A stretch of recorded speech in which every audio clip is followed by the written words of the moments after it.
Olá pessoal, eu sou a Bia Marra. E eu sou o José Colha. E hoje aqui no quadro Vivendo com Plantas nós vamos falar um pouco sobre os benefícios terapêuticos de ter plantas na sua casa ou apartamento. Vem com a gente.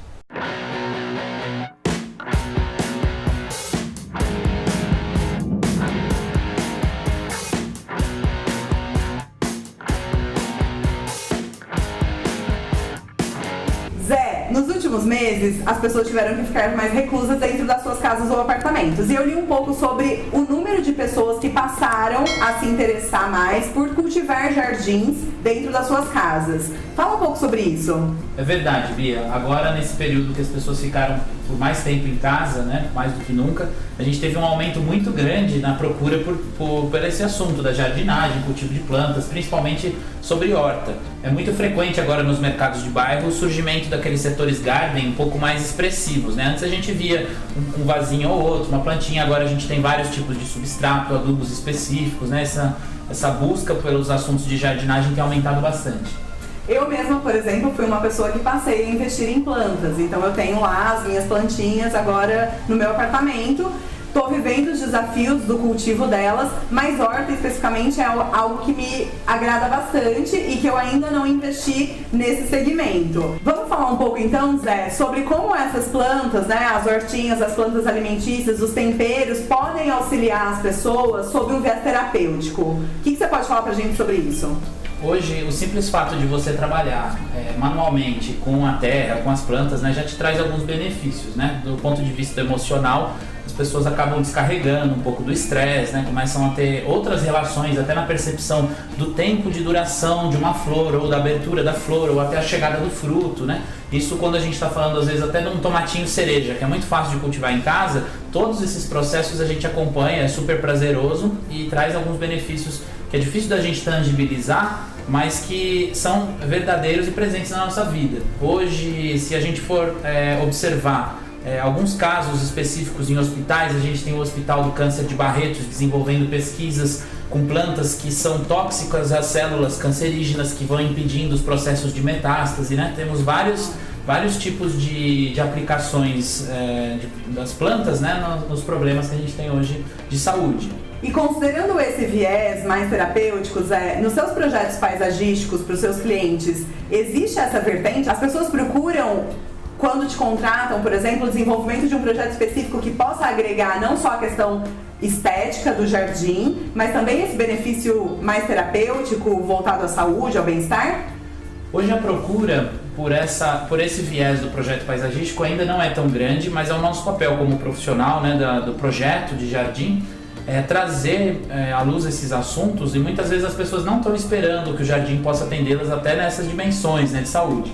Então a gente, quando vai fazer o projeto, a gente faz perguntas com relação aos habitantes da casa, ao tipo de hábito que eles têm, né? Se a gente identifica pessoas que trabalham muito e que precisam de fato desestressar, a gente consegue promover ambientes específicos para esse tipo de atividade. É muito importante tematizar o jardim. Esse é o cantinho aqui da horta, esse é o canto da contemplação, esse é o espaço da leitura. Trazendo todas essas composições, né, de organização do espaço, a gente consegue interferir diretamente na função e no uso do espaço, trazendo bastante qualidade de vida para aquelas pessoas. Ô Zé, e na prática, como o jardim ou as plantas podem auxiliar as pessoas que têm algum tipo de restrição de saúde?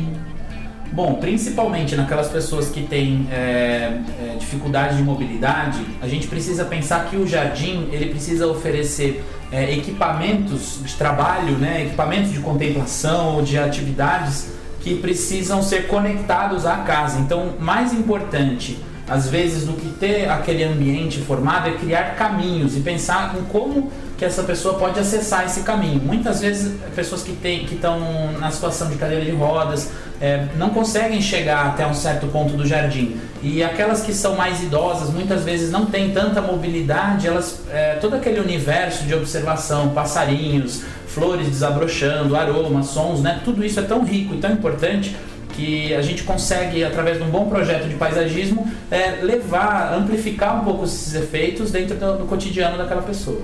Zé, para falar com mais autoridade sobre esse tema, eu convidei a Paula Almeida Lopes, ela é terapeuta Ayurveda e vai falar um pouco pra gente sobre como a Ayurveda utiliza as plantas nos tratamentos terapêuticos.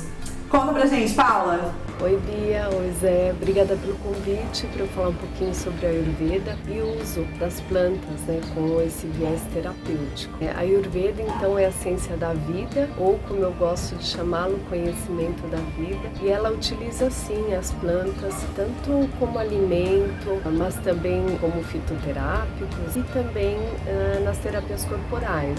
Por exemplo, fazendo alguns pós, alguns extratos ou também no preparo de óleos medicados. Então a Ayurveda acredita que nós somos um microcosmos, né? Então nós somos feitos dos mesmos elementos presentes na natureza, né?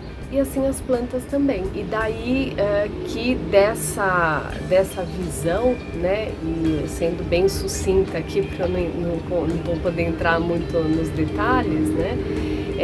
E dentro dessa visão, então a gente classifica as substâncias, né, presentes no universo de acordo com esses elementos, né? Então, falando especificamente das plantas, então a gente tem, por exemplo, a aplicação de uma determinada planta de acordo com o seu sabor, com a sua potência, com o seu efeito pós-digestivo e com, às vezes, uma característica específica daquela planta ou daquela espécie, né? Então, dando 2 exemplos aqui, por exemplo, a salsinha e o coentro, que são bem usuais, né?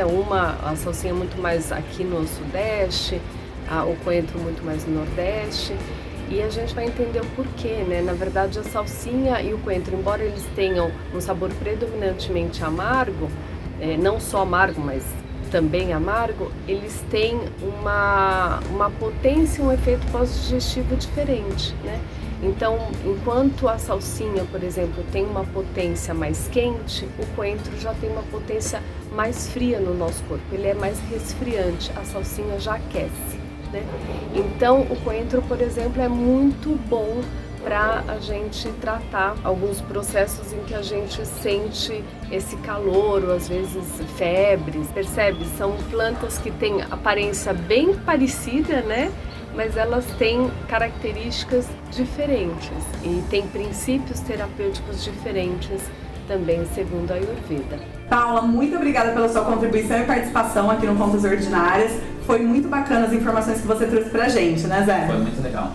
E Zé, a fala da Paula reforça o que a gente falou há pouco, de como o jardim pode contribuir para os aspectos de bem-estar da nossa vida, né? Exatamente. Muitas vezes os condomínios prediais, né, as pessoas estão muito restritas naquele espaço do apartamento e faz muito bem poder descer um pouco, circular nas áreas comuns. E sempre a gente consegue encontrar espaços que são subaproveitados, que a gente consegue desenvolver algum tipo de jardim terapêutico, um espaço destinado a esse relaxamento, né, esse aproveitamento.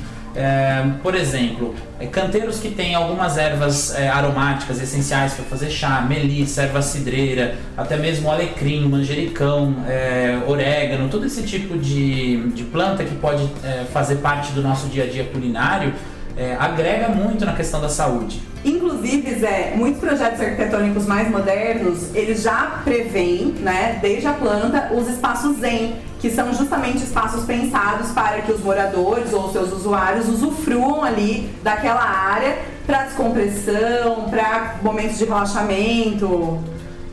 Tem essas propostas que são pertinentes naquele momento da venda, do empreendimento e tudo mais. Mas, de fato, o processo de usar os lugares depende muito da dinâmica de algumas questões. Por exemplo, vou fazer um espaço zen. Você imagina um lugar meia sombra, com barulhinho de água, copas de árvores ali balançando com vento, né? Agora, se você está colocando um espaço zen no sol pleno, num lugar extremamente desconfortável para ficar, então, de fato, o espaço foi projetado, mas ele não se realiza como havia sido proposto. Então é importante que os moradores, que as pessoas que estão ali naquela unidade condominial se organizem e percebam as dimensões, né, de todas as áreas e vejam como que a gente pode adaptar o uso de cada espaço. Um bom projeto paisagístico, um projeto arquitetônico de interiores faz com que todas essas questões sejam levantadas e contempladas. Somando-se a esse suporte técnico especializado, a qualidade da gestão do empreendimento é fundamental para perceber essa movimentação, né, de uso mesmo, de uso dos espaços condominiais um bom síndico, uma boa administradora, uma boa gestão de um modo geral do empreendimento vai poder entender essas demandas e trabalhar junto aos moradores, aprovando, né, em assembleias, enfim, os ajustes necessários para que esses espaços sejam melhor utilizados. Isso, para mim, é muito evidente quando a gente tem uma administração, um síndico ativo e que está inteirado desses assuntos e que faz questão de resolver todos esses pontos.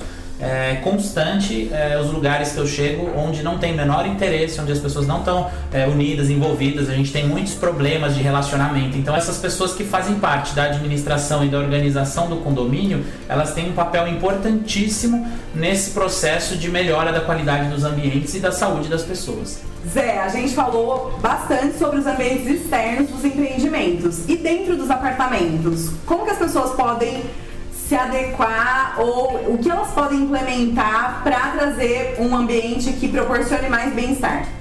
Bom, Bia, o mais legal é que a gente tem plantas adaptadas a diversas situações de iluminação, de vento, né, de insolação. Então a gente consegue, com um bom projeto, descobrir qual a planta mais adequada para aquele lugar e entender como que aquelas pessoas daquela moradia podem interagir com aquela planta. Muitas vezes nas varandas gourmet a gente consegue instalar alguns vasos, cachepôs, estruturas de horta, né, que não são fixadas na parede, que não vão alterar a fachada, criar todos aqueles problemas que são muito comuns, né, quando a gente busca fazer algumas interferências construtivas. Agora a gente quer saber de você. Aí no seu condomínio, tem algum espaço subaproveitado que a gente possa conhecer e te ajudar orientando a como utilizar melhor esse canteiro? Manda um vídeo pra gente contando um pouquinho a história desse espaço, o e-mail tá aqui na descrição e a gente vai selecionar alguma história pra gente tratar aqui nos nossos próximos vídeos, tentando auxiliar e ajudar com boas ideias. Espero que você tenha gostado desse vídeo, não esqueça de deixar o seu like, se inscrever no canal, ativar o sininho para receber notificações dos próximos vídeos e em breve estaremos de volta aqui no quadro Vivendo com Plantas. Até mais!